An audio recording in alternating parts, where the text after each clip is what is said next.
Hello Mark, I am Kiwi. My number is 31. I am freshman. Today the title of speech is Stories from a Home for Terminally Ill Children.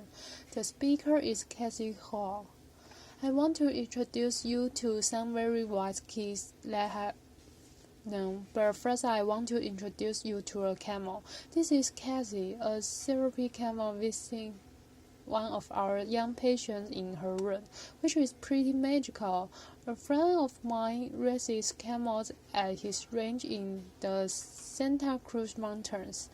He has about acres of land, and he started 30 years ago because he thought horses were too mundane. John is an out-of-the-box singer, which explains why the two of us have been such good friends all of our lives. Over the years, I have convinced him to settle those sweet furry bits up to hanging out with our sick kids from time to time.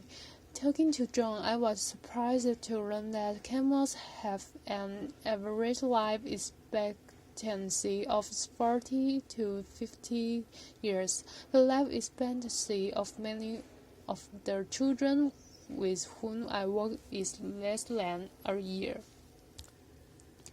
This is a picture of the George Mark Children's House, the first pediatric palliative respite care center to open in the United States. I found it in 2004. After years of working as a psychologist on pediatric intensive care needs, frustrated with the undignified death that so many children experienced and their family had to endure. As I sat with families whose children were at the end of their life, I was acutely aware of our surroundings. While the elevated train rumbled overhead on its tracks, quite literally, the room reverberated with each passing train car. The lights on the road were fluorescent and too bright. Monitors speed, as did the elevator, noisily announcing its arrival. These families were experiencing some of the most excruciating moments of their life, and I so wanted them to have a more peaceful place in which to say a last goodbye to their young daughters and sons. Surely, I thought, here must be a better spot than a hospital intensive care needs for children at the end of their lives. Our children's house is calm and nurturing. It's a place where families can stay together to enjoy quality time with their children, many of whom are there for respite stays, some with repeat visits over a span of many years. We call those kids our frequent flyer, rather than the bright, noisy quarter of the hospital. Their rooms are calm and comfortable, with actually living spaces for the families, a century of gardens, and a wonderful outdoor playground, with special structure for children with physical limitations. These sweet baby layers came to us directly from a hospital intensive care needs. Imagine hearing the heartbreaking news that none of us would ever want to hear. His parents had been told that Lars had a brain anomaly that would keep him from ever swallowing, working, talking, or developing mentally. Recognized what little chance he had for survival. His parents chose to focus on the quality of time that they could spend together. They moved into one of our family apartments and treasured each day that they had, which were far too few. Lars' life was brief, to be sure, mere weeks, but it was calm and comfortable. He went to hike with his parents. The time that he spent in the pool with our aquatic therapist listened the seizures he was experiencing and helped him to sleep at night. His family had a peaceful place in which to both celebrate his life and mourn his death. It has been 5 years since Lars was with us, and in that time his family has welcomed a daughter and another son. They are such a powerful testament to the positive outcome that specialized children's hospice care can create. Their baby's physical discomfort was well managed, giving all of them the gift of time to be together in a beautiful place. I'm going to talk to you now about the elephant rather than the camel in the room. Very few people want to talk about death, and even fewer about children's death, loss of a child, especially for those of us who have our own children. It's frightening, more than frightening, perilous, debilitating, impossible. But what I've learned is that these children don't stop dying just because we, the adults, can comprehend the injustice of losing them. And what's more, if we can be brave enough to face the possibility of death, even among the most innocent, we gain an unparalleled kind of wisdom. Take Crystal, for example. She was one of the first children to come for care after we opened our doors. She was 9 when she arrived, and her neurologist expected that she might live another 2 weeks. She had an inoperable brain tumor, and her decline had really accelerated in the week before she came to us. After settling into her room, dressed entirely in pink and lavender, surrounded by the Hello Kitty accessories that she loved, she spent the next several days winning over the heart of every staff member. Bit by bit, her condition stabilized, and then to our astonishment, she actually improved. There were a variety of factors that contributed to Crystal's improvement, which we later came to call the Georgia Mark Bomb, a lovely, not uncommon phenomenon where children outlive the prognosis of their illnesses. If they are outside of the hospital, the calmer atmosphere of her surroundings testimonial that were fixed often to accommodate her request. The resident pets, the therapy dog, and rabbit spent lots of cozy time with Crystal. After she had been with us for about a week, she called her grandmother and she said, "June, I'm staying in a great big house and there's room for you to come to. And guess what? You don't have to bring any clothes because the washer and dryer are free." Left her. Crystal's grandmother soon arrived from out of town, and they spent the remaining 4 months of Crystal's life enjoying very special days together. Some days were special because Crystal was outside in her wheelchair, sitting by the fountain. For a little girl who had spent most of the years earlier in hospital bed, being outside counting human birds met for a amazing time with her grandma and lots of daughters.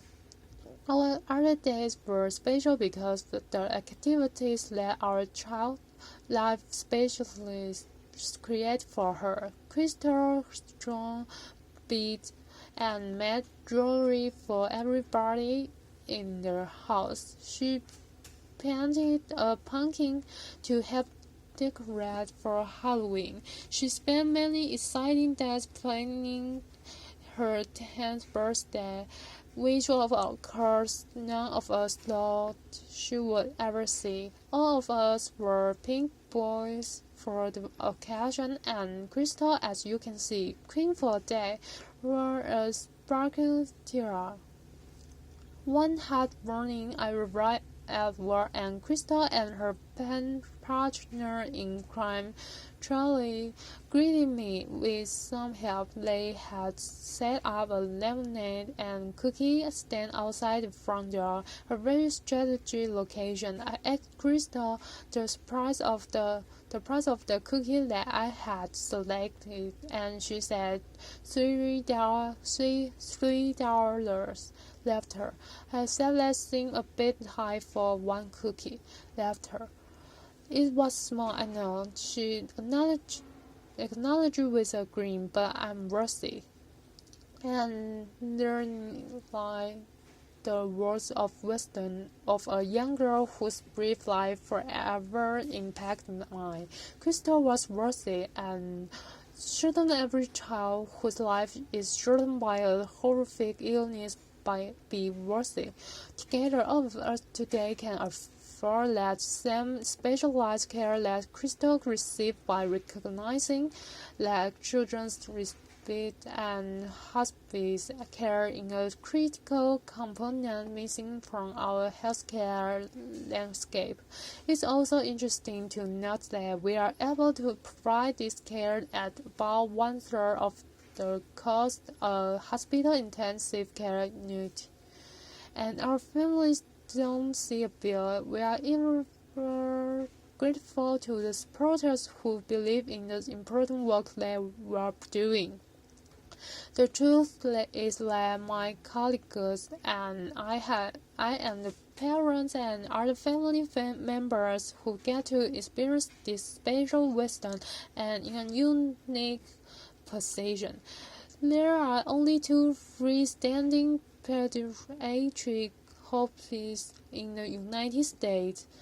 Although I'm happy to report that based on our model, there are 18 others under various stages of development apart.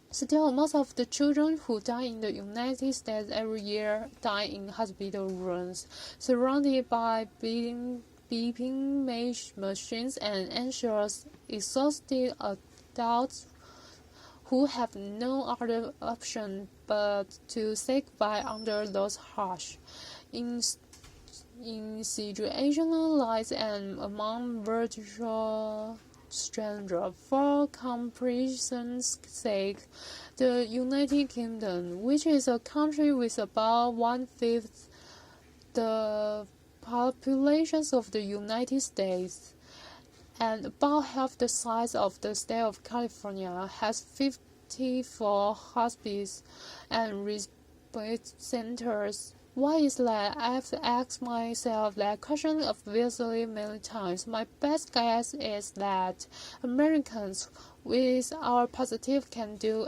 attitude, hold the expectation that our medical care system will fix it. Even though it may be a childhood illness for which there is no cure, we go to extraordinary measures to keep children alive when in fact the greatest kindness that we might give them would be a peaceful, painful end of life. The transition from cure to care may remain a challenging one for many hospital physicians whose training has really been about saving life, not about gently guiding the patient to the end of life. The death of sweet baby for whom we care at the end of her life certainly captured his for me when he reflected that there are a lot of people to help you bring an infant into the world, but very few to help you usher a baby out. So what is the magic ingredient at Georgia Mark? The complex medical diagnosis that bring our young patients to us mean that their life have often been restricted, sent to a hospital bed for long periods of time, others to wheelchair, still others to intensive courses of chemotherapy or rehab. We make a practice of ignoring those limitations. Our default answer is yes, and our default question is why not? That's why we took a young boy who wasn't going to live for another baseball season to Game 5 of the World Series. That's why we have talent show put on by the staff and kids for family and friends, who wouldn't be enchanted by a young boy playing a piano piece with his feet, because his arms are atrophied. And that's why we have a prom every year. It's a pretty magical. We started the prom after hearing a dad lament that he would never pin a boutonniere on his son's tuxedo label. The weeks before the dance, the house is in a flurry, and I don't know who's more excited, the staff or the kids thereafter. The night of the event involves ride and vintage cards and walk on a red carpet into the great room. A terrific DJ and a photographer and at the ready to capture pictures of these attendees and their families. At the end of the evening this year, one of our young, delightful teenage girls, Caitlin, said to her mom, "That was the best night of my whole life."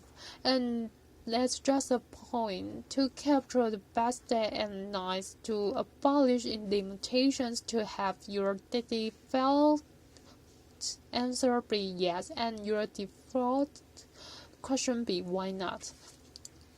Ultimately, life is too short.